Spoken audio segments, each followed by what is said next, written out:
day number 14 of ranking the top 10,000 pieces of media ever. Today, I must talk about the music video for Daft Punk's Defunct. Big City Nights. Directed by all-time great music video director Spike Jonze, the video follows an anthropomorphic dog on the streets of New York City.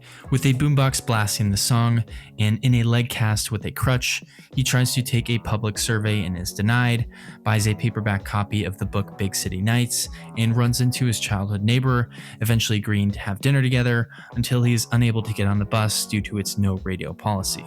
This is a very rare music video in which the music itself takes a massive backseat to the video. Even in other higher concept music videos, it feels like in editing the track is placed first on the timeline and then scenes and shots are cut around to match the vibe of the track. And that's in most cases a smart technique, but in this case it feels like a video was made and then scored later in the process.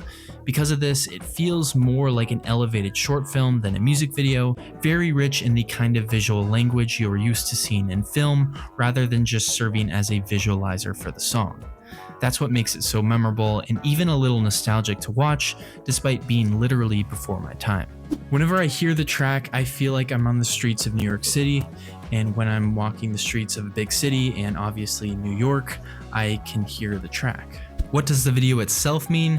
Well, like the wordless song, nothing. At least nothing intentionally. The taller robot Thomas Bangalter argues that there isn't even a story. It is just a man-dog walking with a ghetto blaster in New York, he states. The rest is not really meant to say anything. People are trying to explain it. Is it about human tolerance, integration, urbanism? There's really no message. I guess my counter to that would be, isn't a man-dog walking with a ghetto blaster in New York enough of a story already? I'm putting this 8th on my list, behind the Parks and Rec episode Andy and April's Fancy Party, and in front of my favorite cocktail YouTube channels, The Educated Barfly, Anders Ericsson, and Make and Drink. Too high? Too low? Let me know. This was